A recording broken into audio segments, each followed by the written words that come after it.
बच्चों, कैसे हैं आप सब। और मैं और हमारी टीम आपका स्वागत करती है आपके अपने चैनल जिसका नाम है द ज्ञानपीठ। और आज मैं इस वीडियो में आपके लिए एनसीईआरटी के सॉल्यूशंस लेके आया हूं, क्योंकि लास्ट वीडियो में मैंने सॉल्यूशन डाला था इन्वर्स ट्रिग्नोमेट्री का, तो वो पहले एक्सरसाइज का था। और आज मैं आपके लिए लेके आया हूँ सेकेंड एक्सरसाइज। और मैं फिर से आपसे ये कहना चाहूँगा कि आप लोग बेटा एनसीईआरटी पे सबसे पहले फोकस करिएगा, क्योंकि इस बार आपको बोर्ड्स के एग्जाम देने हैं। ठीक है बच्चों, तो इस बात को आपको ध्यान रखना है कि आपको एकदम मेंटली प्रिपेयर रहना है कि सबसे पहले मुझे एनसीईआरटी के क्वेश्चन सॉल्व करना है। ठीक है, तो मैंने आपको पहली वाली एक्सरसाइज में क्वेश्चन लगवा दिए थे सारे के सारे, और आपने इसको लगा लिया था। और अब हम लोग चल रहे हैं सेकेंड एक्सरसाइज की तरफ बढ़ने जा रहे हैं। और हर एक एक्सरसाइज को मैं यहाँ पे सॉल्व कराऊंगा, एग्जाम्पल सॉल्व कराऊंगा, मिसलिनियस को सॉल्व कराऊंगा।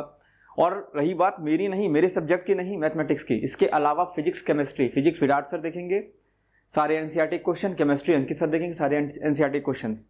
ठीक है बच्चों, तो सबसे पहले आप लोग चैनल को सब्सक्राइब जरूर कर लीजिएगा, क्योंकि यहाँ पे आपको बहुत बढ़िया बढ़िया इंफॉर्मेशन भी मिलेगी, आपको सॉल्यूशंस भी मिलेंगे, आपको कॉन्सेप्ट भी मिलेंगे और आपको फॉर्मूले भी मिलेंगे। यहाँ आपको हर चीज़ मिलेगी। ठीक है बच्चों, तो चलिए स्टार्ट करने जा रहे हैं आज का अपना ये वाला कंटेंट, ये वाला वीडियो। और मैं आपको आज पढ़ाने जा रहा हूँ क्या, एनसीईआरटी का एक्सरसाइज 2.2। ठीक है, तो फोकस ऑन दैट। अब हम लोग सॉल्व करते हैं क्वेश्चन को। तो मैं किताब उठा लूँ। तो आज हम लोग जा रहे हैं एनसीईआरटी के 2.2 एक्सरसाइज को सॉल्व करने। सो पहला क्वेश्चन क्या है वो देखते हैं। तो चलिए स्टार्ट करते हैं आज का ये सेशन। पहला क्वेश्चन दिया हुआ है,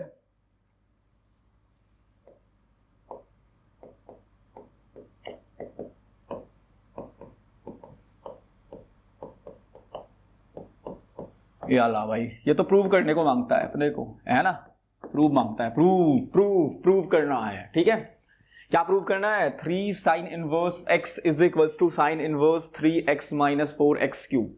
ठीक, तो फिर क्या किया जाए, क्या किया जाए भाई? तो इसको मुझे प्रूव करना है। बच्चों कुछ बताएंगे क्या किया जाए, क्या करना है, क्या करना है, क्या करना है? चलिए देखिएगा, ध्यान दीजिएगा। आपने क्लास 11th में एक फॉर्मूला पढ़ा हुआ है। क्या पढ़ा हुआ है?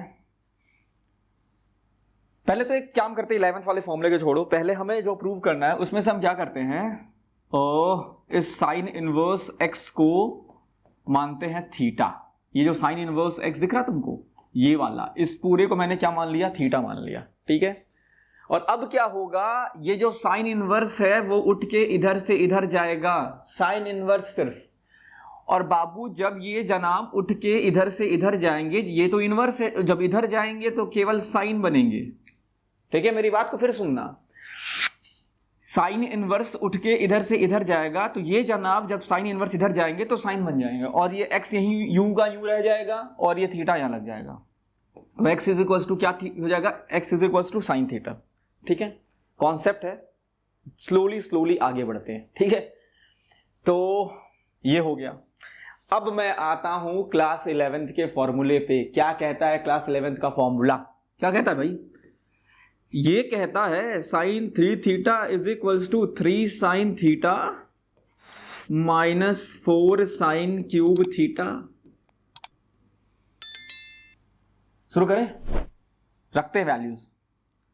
Sine 3 theta is equals to 3 sine theta, यहां देखो साइन थीटा, साइन थीटा की वैल्यू कितनी है बेटा, x है, तो यहां पे साइन थीटा की जगह x लिख दो, लिख दिया गया।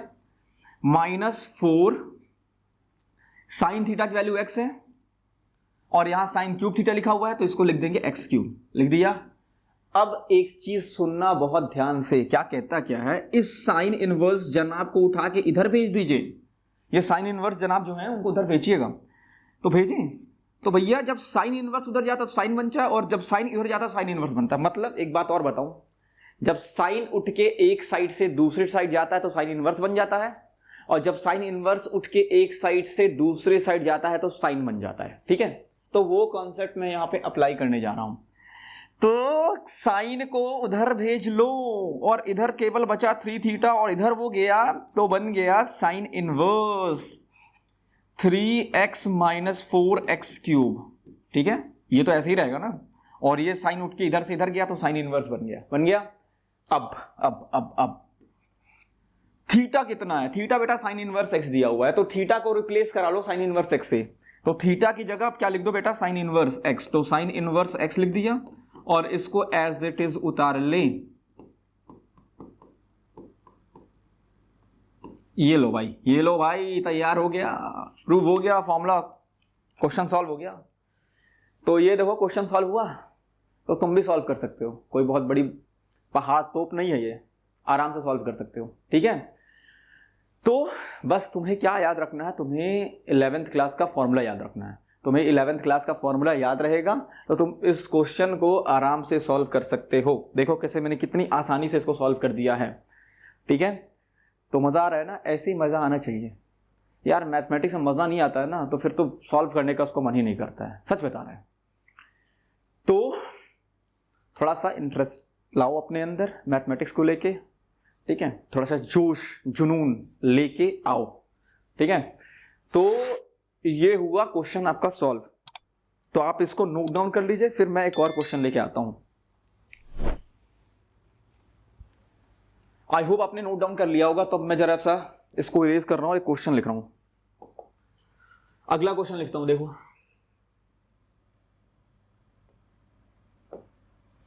हमको मिली है आज ये घड़ियां नसीब से, जी भर के देख लीजिए हमको करीब से। गाना गा रहा हूं यार, मैथमेटिक्स विदाउट म्यूजिक मजा नहीं आता है ना। तो इसीलिए गुनगुनाते रहो और सॉल्व करते रहो, मैथमेटिक्स को गुनगुनाते रहो और मैथमेटिक्स को सॉल्व करते रहो, तो ही मजा आएगा। लिटरली मैं जब पढ़ाई करता था ना, तो मैं तो भाई गुनगुना के अपना म्यूजिक ला के आराम से मैथ्स को सॉल्व करता था, और यार बिना म्यूजिक के तो मज़ा ही नहीं आने वाला था मैथमेटिक्स में, ठीक है। तो आप भी लोग एक बार ट्राई करिए, म्यूजिक लगा लीजिए बढ़िया से। तो अब ये नहीं ढाम धुड़ुम, ये नहीं, एकदम एक होता नहीं सुकून वाला गाना लगा लीजिए आराम से, उसके बाद क्वेश्चन सॉल्व करिए, इतना मज़ा आएगा जिसको मैं बता ही नहीं सकता हूँ अपने वर्ड्स में।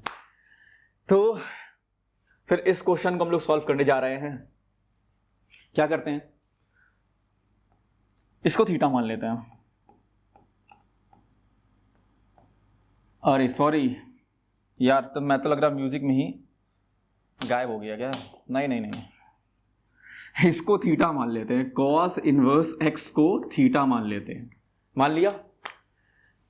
अब कॉस इनवर्स को उठा के इन जनाब को यहां फेंकते हैं, राइट साइड फेंक दे, क्या लेफ्ट साइड से राइट साइड फेंक देते हैं, फेंके, इसको यहीं छोड़ दिया और कॉस इनवर्स को उधर फेंका तो वो कॉस बन गया। मैंने बताया था, भूलना मत, धोखा मत देना, मैंने तुमको बताया था ना कि कॉस उधर जाएगा तो कॉस इनवर्स बनेगा और कॉस इनवर्स उधर जाएगा तो कॉस बनेगा। तो फिलहाल तो कॉस इनवर्स को मैं इधर भेज रहा हूं। और फिर एक ट्रिग्नोमेट्री का 11th क्लास का फॉर्मूला होता है, जरा देखना ध्यान से, क्या कहता है वो, cos 3 theta 4 cos cube theta minus 3 cos theta. यार 11th वाला तो छोड़ ही नहीं रहा है ट्रिग्नोमेट्री अपने को, तो फिर कोई दिक्कत नहीं है ना। जहां जहां 11th की ट्रिग्नोमेट्री आएगी वो मैं आपको बताता जाऊंगा और आप उसको लर्न करते जाओ। एट द लास्ट तैयार तो हमारा होना ही है, तो बिल्कुल भी इसमें पैनिक होने की जरूरत नहीं है, बिल्कुल भी आपको इसमें टेंशन लेने की जरूरत नहीं है, ठीक है। अब क्या करते हैं, वैल्यू पुट कर देते हैं। वैल्यू पुट करें कौन सी, वो कॉस थीटा एक्स है तो कॉस क्यूब थीटा ये हो जाएगा एक्स क्यूब, और कॉस थीटा एक्स है तो इसको तो एक्स लिख सकते हो, कोई दिक्कत नहीं है, ठीक है। इसके बाद से इस कॉस को इधर भेजो, इस 3 थीटा तो यहीं छूट जाएगा और कॉस जब उधर जाएगा तो कॉस इनवर्स जाएगा। मैंने बताया था ना यार, ये भूलना मत यार प्लीज। तो कॉस इनवर्स, और ये ब्रैकेट में कितना आ गया, 4x क्यूब माइनस 3x, और थीटा तुमने क्या माना था, कॉस इनवर्स x, तो इसको ऐसे लिख दो। ये हुआ सॉल्व, देखा, मेरे को इस पे गाना याद आ गया, हमें तुमसे प्यार कितना ये हम नहीं जानते, मगर जी नहीं सकते तुम्हारे बिना। है ना जी। यार आवाज़ मत देना, आवाज़ बहुत बेसुरी है, इस पे ध्यान देना, मेरे फीलिंग्स पे। मैं इनके बिना नहीं जी सकता हूँ। ऐसी जो है ना क्रेज रहनी चाहिए तुम्हारे अंदर में मैथमेटिक्स को लेके, ठीक है। तो आप एक काम करो, पहले इसको नोट डाउन करो। लास्ट तो मैं मूड में हूँ एकदम, पढ़ाई भी होगी और गाना भी चलता रहेगा, ठीक है। तो आप एक काम करो, इसको नोट डाउन कर लो, फिर बढ़ते हम अगले क्वेश्चन की तरफ।